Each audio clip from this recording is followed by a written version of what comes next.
For our next session, we're talking about startups. Startups face unique challenges when it comes to implementing cybersecurity. How can founders build smart and lean security practices to reduce risk and smooth out your path to scale and to grow? To discuss the practical steps you can take, please welcome CEO of Hypercare, Albert Tai, and technical co-founder of Asenion and proud alum of Catalyst, Fion Lee-Madan.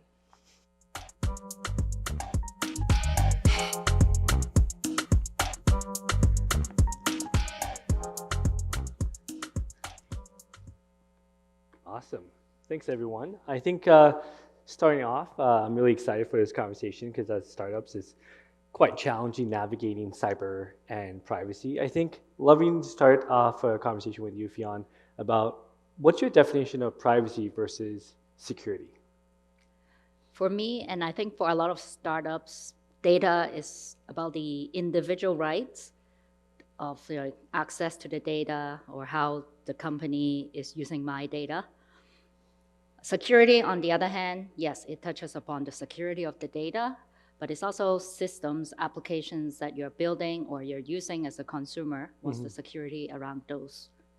So I think it's a much bigger scope of Yeah, I agree with you. I think also part of it is also where like the information's flowing and what kind of information we want to gather too.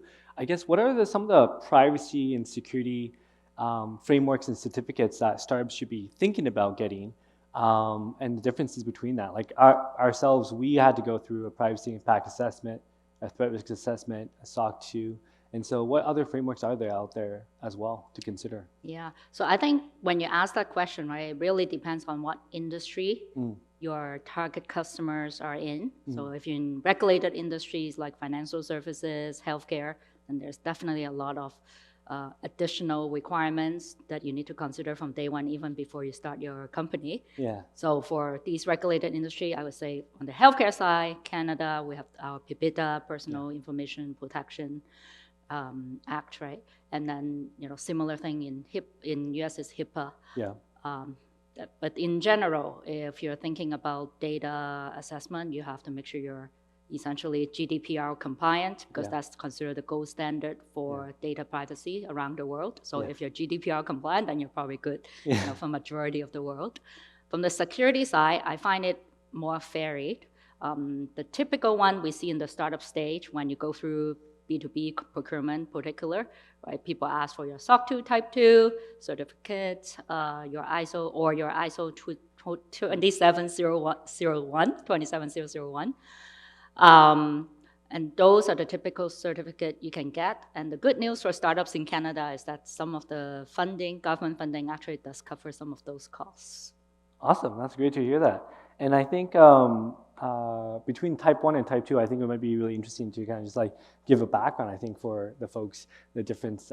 Type 1 obviously is a point of time, and type 2 is retroactive, which is much more difficult to get. So no, that's great. I think a lot of the privacy frameworks for healthcare also changes between the different geographic locations we're also taking into account as well. Awesome, I'm going to pass it to you if you have any questions for me. Yeah, so why do you go through all these compliance work? Oh, I mean, selling to enterprise, we sell to hospitals. I think one of the challenges when you're selling to hospitals or Fortune 500 is many times they expect you to have your checklist done. So they don't expect you to kind of navigate the whole sales cycle. And then it's like a catch-22. If you buy us, we'll do the compliance work. Many times they expect you to have that in check already. And especially in healthcare, it's hard to have a conversation even if you don't have actually any of the information protected. So many times is making sure you're mapping to PHIPAA, which is in Ontario. In BC, it's a little bit different. We don't have a centralized federal privacy framework. In the US, it's HIPAA. I think you have dealt with probably bigger Fortune 500 companies. I'm sure it's probably similar experience too, right?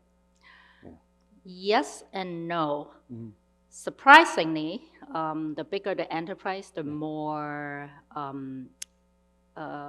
customize their procurement processes, and therefore, right, like even though you show them your SOC 2 Type 2 or 27001 for security certification, they also ask you another 200 questions, for example. Oh yeah, we have the same experience. Yeah, it's like when you submit a job resume and they still ask you a ton of information on the checkbox. It's like it's in the SOC 2, but a lot of times they want us to just answer them in the framework that they already have. Yeah, that's a good point.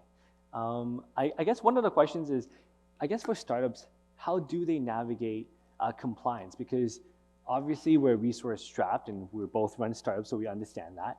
So how do you navigate these complex work for compliance when you're juggling marketing, sales, building a product? And many people who are tackling compliance might not be the full-time job. So how do you suggest to startups navigating compliance when it's so important in certain industries?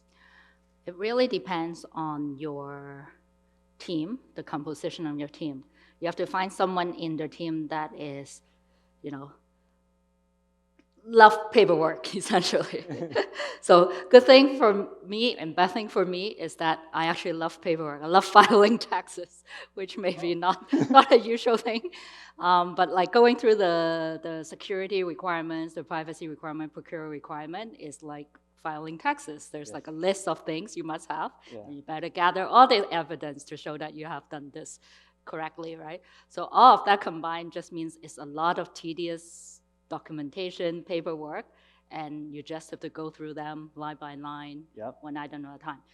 But at the same time, in the startup ecosystem, everyone is struggling with this problem. So there are companies out there that have developed tools to help make this process less painful, including us. Yes, yeah. I think maybe that's on that note, that's like a really good question. Is like, what is the difference between the AI company and a regular company, the different compliance? Because your company is very focused on that, and I'd love to kind of hear the things that AI companies have to consider that most companies do not. Yeah. Yes, that's a great question. So from data perspective, right, a lot of AI models are trained with proprietary data or open source data. So knowing where the data come from, we call it data provenance, is something that now procurement team are asking, like making sure you prove that you're not using copyrighted data when you're selling an AI solution that have an AI model in it, right? That's something that we're seeing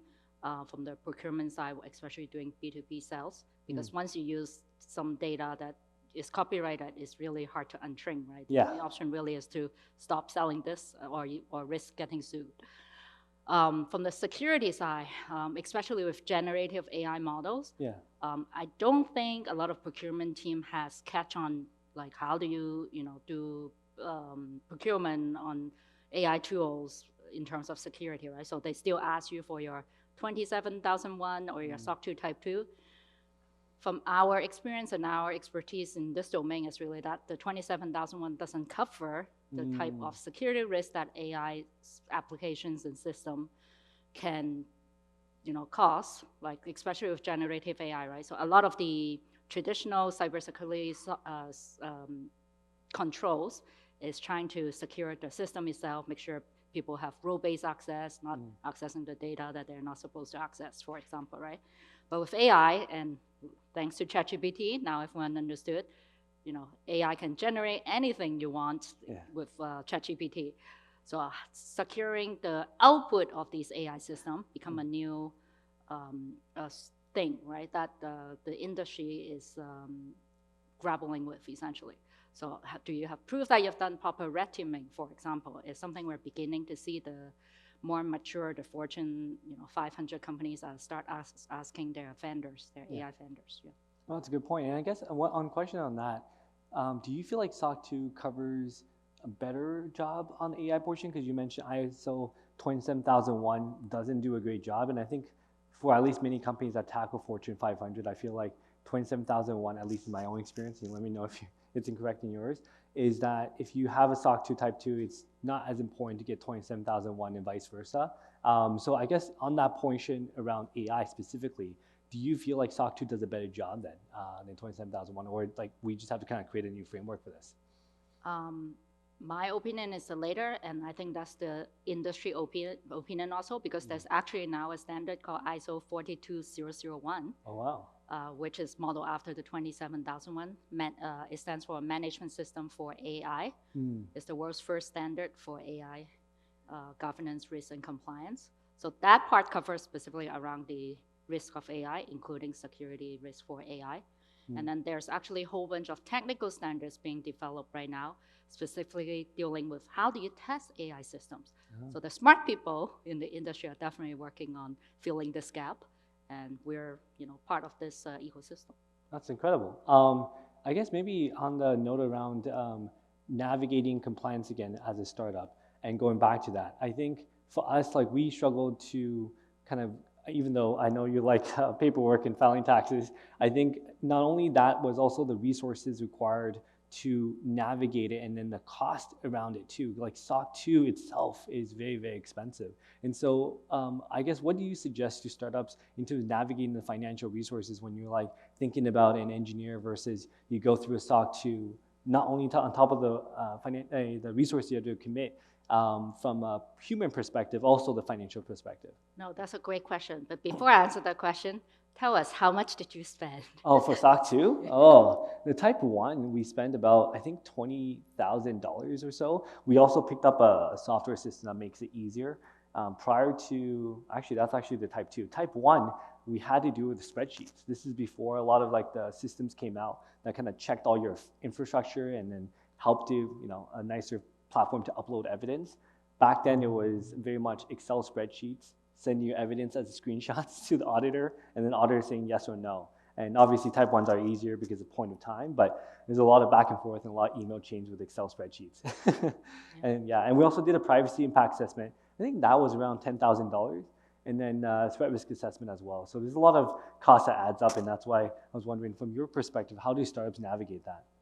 Yes, so having government grants to cover portion of these assessments and certification is definitely something that have helped us along the journey.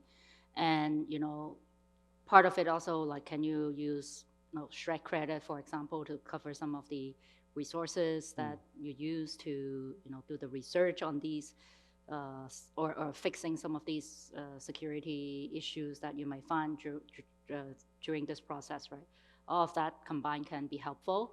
There are also programs like the Rogers Cyber Catalyst team, right? They have, I believe, one of the programs is to help you, workshops to help you navigate through these security requirements. No, I completely agree with that. And I think also when startups are navigating different aspects of compliance, there are really, really expensive consulting firms that can even charge like $200,000 for SOC 2. And there's going to be consulting companies that are more catered towards it. Obviously, for SOC 2, it has to be an accounting firm that can actually do the audit. And one of the things too, at least for our experience, and I'm not sure if you see with other startups as well, at least in healthcare, there is a way to kind of piecemeal things, because as you navigate different customers, there are customers who are okay without a SOC 2, for example, but not okay if you don't have a threat risk assessment. So if you have TRA, you have a pen test, you have a privacy impact assessment, that might be sufficient. So you can kind of piecemeal things until you get more closer to the ideal state. I think also on that note, it's actually really important. You were talking about remediation and the resources around that. And I think a lot of startups don't consider that. Once you go through a compliance audit, there are going to be things you have to fix, either policy work, process work, or even fixing bugs or security bugs, for example. How do you guys suggest to startups in terms of how to prioritize that? Because you might have bugs itself for users itself that needs to be fixed. I honestly feel that policy fixes have been solved by things like ChatGPT. I've talked to so many startups that's like, I don't have a policy, I just ask ChatGPT for it, right?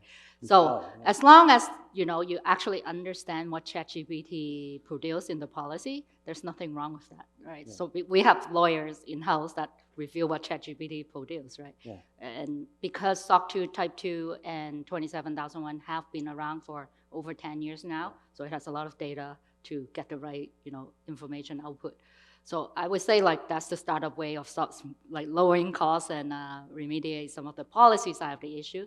The technical side is the harder part. Yes. And for us, we were fortunate to be in Microsoft for Startup program, so they actually assign architects to help us make sure we have the right controls turned on in Azure, for example. That's very true. And thank you so much, everyone, for your time. And that's it. Thank you. Great, thank you.